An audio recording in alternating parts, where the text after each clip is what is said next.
Olá a todos, eu sou Ela Ribeiro e bem-vindos ao Podcapagest. Hoje nós vamos mergulhar fundo em um caso que abalou o Brasil. A história do Orelha, um cão comunitário.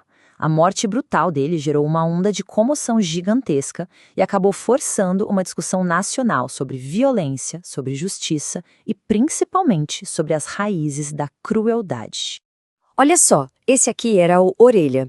Por mais de 10 anos, ele foi muito mais que um cachorro ali na Praia Brava. Ele era uma presença constante, sabe? Um mascote super dócil que fazia parte da rotina da comunidade.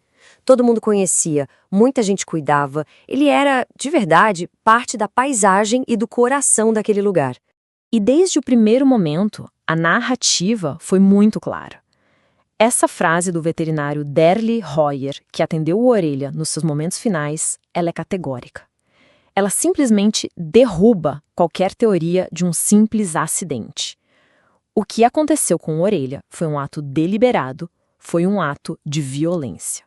Então, para a gente entender tudo o que aconteceu, a gente vai analisar os fatos do crime, depois a gente passa pela investigação policial, vê de perto a comoção nacional, explora as possíveis raízes psicológicas dessa violência e, por fim, o legado que essa tragédia deixou para todos nós. E é aqui que a gente começa pela brutalidade dos fatos, que é chocante. Tudo começou quando o Orelha foi encontrado agonizando, vítima de uma violência extrema, que infelizmente levou ele à morte no dia seguinte. O laudo veterinário foi conclusivo. As lesões se concentravam todas na cabeça, indicando um espancamento selvagem, não um atropelamento, por exemplo. O crânio dele estava exposto. A morte foi causada por um golpe muito forte. É uma imagem clínica que, sinceramente, não deixa a menor dúvida sobre a brutalidade do que foi feito. Bom, a resposta da polícia precisava ser tão metódica quanto o crime foi caótico. A investigação se tornou um verdadeiro exemplo de como a tecnologia moderna pode ser usada para desvendar um crime que, a princípio, não tinha nenhuma testemunha direta. E para a gente ter uma ideia do tamanho do esforço, os investigadores analisaram mais de 1000 horas de filmagens de câmeras de segurança. Foi uma busca minuciosa, como procurar uma agulha num verdadeiro palheiro digital. A investigação seguiu um passo a passo super meticuloso. Começou com essa análise exaustiva das câmeras e depois avançou para o uso de um software de geolocalização bem sofisticado, que conseguiu posicionar o celular do suspeito bem ali, na cena do crime. A peça final do quebra-cabeça foi um moletom, que conectou visualmente o adolescente às imagens. O resultado? Ele foi indiciado por um ato infracional grave. E enquanto a polícia trabalhava nos bastidores, o Brasil reagia. A morte do Orelha deixou de ser um caso local e se transformou num movimento nacional poderosíssimo por justiça. A dimensão do impacto fica muito clara nos números, né? A hashtag Justiça por Orelha viralizou, protestos tomaram as ruas de várias cidades e petições online juntaram mais de 170 mil assinaturas. O caso chegou a liderar as buscas no Google. A indignação era palpável e atravessou o país inteiro. O caso provocou uma coisa raríssima no cenário político brasileiro. Em um país que a gente sabe que é super polarizado, políticos de espectros completamente opostos, da esquerda à direita, se uniram numa só voz para cobrar respostas e punição. Foi um fenômeno que mostrou como a causa animal consegue, às vezes, transcender barreiras ideológicas. Mas só indignação não basta, né? A grande questão que surgiu foi: por quê? O que leva a um ato de crueldade tão extremo? Para tentar entender, a gente precisa ouvir o que os especialistas têm a dizer. Essa é a pergunta central, a que mais perturba a gente. Não se trata de um simples mau comportamento, mas de uma violência que desafia a nossa compreensão. Para buscar respostas, a gente precisa ouvir o que a psicologia e a neurociência podem nos dizer. As teses dos especialistas nos dão diferentes perspectivas. Para o psicólogo Alexander Bess, a crueldade contra animais é um indicador muito forte de psicopatia.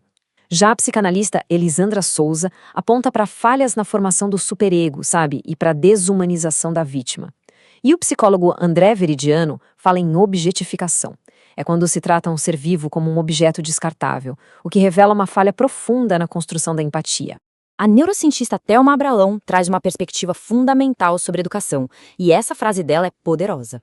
Ela argumenta que a ausência de limites dados com afeto não cria jovens livres, mas sim jovens que sofrem de abandono moral. Uma falha em ensinar o respeito a um animal reflete uma falha em ensinar o respeito a qualquer forma de vida. O ponto crucial é que existem sinais de alerta. Os especialistas destacam comportamentos que não devem ser ignorados, como a ausência de remorso, o planejamento da agressão ou a repetição do ato. Intervir cedo é fundamental, não só para proteger os animais, mas para ajudar a criança ou adolescente em questão. Felizmente, a comoção gerou ação. A morte do Orelha não foi em vão. Ela se tornou um catalisador para mudanças legislativas bem concretas, mostrando que a pressão social pode sim mover as engrenagens da política. A resposta mais direta foi a Lei Orelha. Essa proposta não só busca aumentar as penas para quem comete maus-tratos, mas também inova ao sugerir a responsabilização financeira dos pais quando o crime é cometido por um menor. É uma tentativa de atacar o problema também no âmbito da responsabilidade da família. E os desdobramentos foram múltiplos. Além do indiciamento do adolescente com um pedido de internação, 3 adultos foram indiciados por tentarem coagir uma testemunha, o que mostra que o caso tinha outras camadas. E em nível nacional, a tragédia impulsionou pelo menos 3 novas propostas lá no Senado para endurecer a legislação. Isso tudo nos leva à reflexão final. Endurecer as leis é uma resposta necessária, com certeza. Mas, será que é a única? A punição por si só pode resolver a falta de compaixão? A questão vai além do Código Penal e entra no campo da formação humana, né? A jornada do caso Orelha é essa. Começou com a dor de um único animal, de uma única comunidade, e se expandiu para um espelho no qual o Brasil inteiro foi forçado a se olhar e a questionar sua relação com a violência, a forma como educa seus jovens e o verdadeiro significado de justiça. Então, o que fica de tudo isso? Primeiro, que a violência contra um animal nunca é um ato isolado, é um sintoma social. Segundo, que a tecnologia se provou indispensável na busca pela verdade. Terceiro, que a voz da sociedade tem poder para provocar mudanças reais.